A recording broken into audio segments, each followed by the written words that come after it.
1,00,000 మంది శివభక్తులతో కలిసి మహారుద్రాక్ష పూజలో పాల్గొనండి. వెంటనే కాల్ చేసి మీ పేరును నమోదు చేసుకోండి. నమస్తే అండి. నమస్తే. శౌర్య గారు, మామూలుగా కొందరివి వింటూ ఉంటాం అనమాట.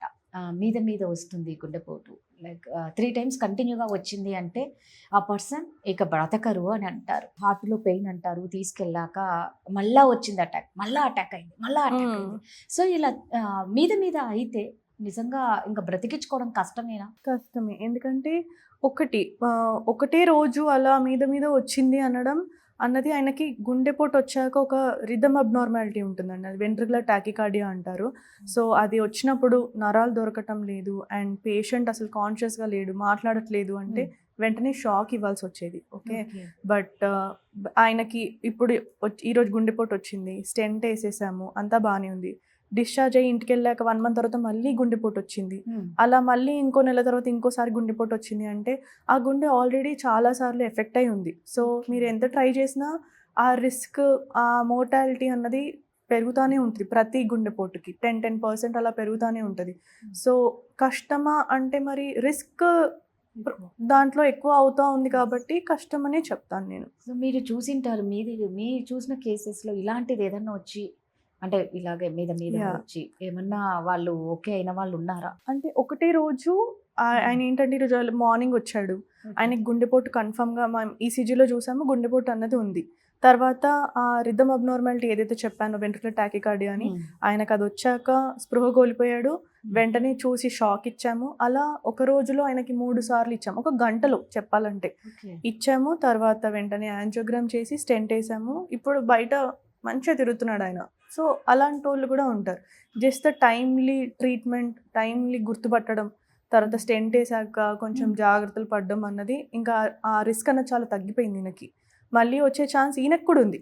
కానీ ఆయన స్మోకింగ్ ఆపేసి ట్రీట్మెంట్ సరిగ్గా తీసుకుంటూ మంచిగా అప్పుడప్పుడు ఫాలోఅప్స్కి వచ్చి ఎలా ఏమన్నా కొంచెమన్నా ఇబ్బంది ఉందా అని చూసుకుంటూ ఉంటారు కాబట్టి జాగ్రత్తలో ఉన్నాడు కాబట్టి as of now he's fine. ఎంత ఏజ్ ఉంటుందండి అబ్బాయి? 30 మిడిల్ ఏజ్. సో అంటే ఆ మీ దగ్గరకు వచ్చేటప్పుడే తను ఆల్రెడీ పెయిన్ అని వచ్చారా? లేకపోతే చెస్ట్ పెయిన్, వామిటింగ్స్ అని వచ్చాడు ఆయన. బేసిక్గా నైట్ అంతా ఫుల్ మందు తాగేసి ఉన్నారు కాబట్టి దానివల్ల వస్తున్న ఎఫెక్ట్ ఏమో అనుకున్నారు. కానీ మేము ఈసీజీ చూస్తే మాత్రం పెద్ద ఎస్టీ ఎలివేషన్ అదైతే, అంటే కన్ఫర్మ్ ఇది ఎవరు చూసినా చెప్పగలరు అది గుండెపోటు అని, అంత కన్ఫర్మ్డ్గా వచ్చింది. దట్టు గుండెలో ఉండే 3 నరాల్లో పెద్ద నరంకి వచ్చింది ఆయనకి. సో ఆయనకు ఆ గుండెపోటు అన్నది అంతా వచ్చి మా హాస్పిటల్కి వచ్చారు అప్పుడు. సో మీరు స్టెంట్ వేసారు. స్టెంట్ వేసాక మళ్ళీ వస్తుందా? ఇంకా రాదు. అంటే స్టెంట్ అన్నది ఆ ఒక్క నరం, అదైతే ఆర్టరీ ఉందో అది అక్కడ బ్లాక్ అవ్వడం వరకు మనం ఆపామంతే. మిగతా ఆర్టరీస్ అన్నీ ఓపెనే ఉన్నాయి కదా, అక్కడ కూడా బ్లాక్ వచ్చే ఛాన్స్ ఉంది మళ్ళీ. ఇఫ్ ఎట్ ఆల్ ఆయన మందులు సరిగ్గా తీసుకోకపోయినా మళ్ళీ స్మోకింగ్ స్టార్ట్ చేసినా ఇంతకుముందు ఎలా వచ్చిందో మళ్ళీ వచ్చే ఛాన్స్ అంతే ఉంటుంది. జస్ట్ ఎక్కడైతే బ్లాక్ అయిందో మేము స్టెంట్ వేసి అక్కడ మాత్రమే కాపాడాం అంతే. ఇంకా మిగతా దగ్గర ఉన్న నరాలన్నీ open to heart attack. So you have to be careful నన్ను అడిగితే. సో అంటే ఇది చాలా రిస్క్ నుంచి బయటపడ్డాడు ఆ పర్సన్. లక్కీ అని చెప్పాలి. సో బ్లెస్సింగ్స్ చాలా ఉన్నాయి నిజంగా చెప్పాలి అంటే. అంటే ఇప్పుడు ఎవరైనా ఏదైనా ఇప్పుడు మీరు ఇది చెప్పారు అంటే ఆ అబ్బాయి టైంకి రావడం పెద్ద ప్లస్ అయింది. బేసిక్గా గుండె పేషెంట్లు అందరూ ఎవరూ టైంకి రారండి. అందరూ కొంచెం 14 రోజుల నుంచి నాకు ఛాతీలో నొప్పి వస్తుంది, బట్ నేను అన్ని టాబ్లెట్స్ వాడాను. ఫస్ట్ ఫార్మసిస్ట్ దగ్గరికి వెళ్తాడు, వాడేదో గ్యాస్ బిల్లలు ఇస్తారు, అప్పటికప్పుడు తగ్గిపోతుంది, అంత బాగానే ఉంది. చూసావా అది గ్యాస్ నొప్పి అనుకున్నానని చెప్పి వదిలేస్తారు. నెక్స్ట్ టైం సొంత తల్లి వాడి వారం తర్వాత ఆ గ్యాస్ నొప్పి బిల్లలే వాడతారు. తర్వాత ఒక లోకల్ డాక్టర్ లేకపోతే ఆర్ఎంపీ దగ్గరికి వెళ్ళి మళ్ళీ ట్రీట్మెంట్ తీసుకుంటారు. అంతా అయిపోయాక ఇంకా తగ్గట్లేదు, ఇంకా సరే గుండె డాక్టర్ దగ్గరికి వెళ్ళాల్సిందే అని చెప్పి మా దగ్గరికి 3 వారాల తర్వాత వస్తారు. ఆ గుండెపోటు వల్ల వచ్చిన డ్యామేజ్ ఆల్రెడీ అయిపోయింది, అది ఇంకా వెనక్కి ఎవరూ తీసుకురాలేరు. జస్ట్ ఆ ఒక్క ఇబ్బంది మళ్ళీ పెరగకుండా ఉండేటందుకు ట్రీట్మెంట్ ఇస్తాం, కానీ ఆల్రెడీ అయిపోయిన డ్యామేజ్ మాత్రం మేము ఏమీ చేయడానికి లేదు. సో ఫస్ట్ మీరు సిమ్టమ్స్ మీరు గుర్తుపట్టి ఇది డాక్టర్ దగ్గరికి వెళ్ళాల్సిన పరిస్థితి అని చెప్పి గ్రహించి హాస్పిటల్కి వస్తే చాలా వరకు సేవ్ అయిపోతారు. బట్ స్టెప్ వైజ్ లాస్ట్ స్టేజ్లో డాక్టర్ దగ్గరికి వెళ్తారు కాబట్టి ఇంకా అప్పుడు చేయడానికి కూడా ఏమి ఉండదు. మీకు ఫస్ట్ ఆఫ్ ఆల్ చాలా పేషెన్స్ ఉండాలి, చూసుకుంటూ ఉండాలి కదా. ఫీల్డ్ జరుగుతూ ఉంటాయి. ఎప్పుడు మళ్ళీ సెకండ్ అటాక్ వస్తుందో అనేది చెప్పలేము. అవును, ఎలా అంటే మా దగ్గర ఇట్లా అడ్మిటెడ్ అయి ఉన్న పేషెంట్స్ కోసం 24 hours ఒక డాక్టర్ అయితే ఎప్పుడూ ఉంటారు అక్కడ, లైక్ లైవ్లో అవైలబుల్ ఉంటారు. అండ్ ఆన్ కాల్ అయితే అందరం అవైలబుల్ ఉంటాం.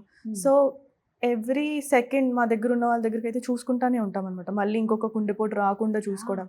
వచ్చింది అంటే అప్పటికప్పుడు ఉన్న డాక్టర్ అక్కడ షాక్ ఇవ్వడము, ట్రీట్మెంట్ ఇవ్వడము, మళ్ళీ మా పైన ఉన్న ప్రొఫెసర్కి కాల్ చేసి రమ్మండము, ఏదో ఒకటి అయితే జరుగుతూ ఉంటుంది.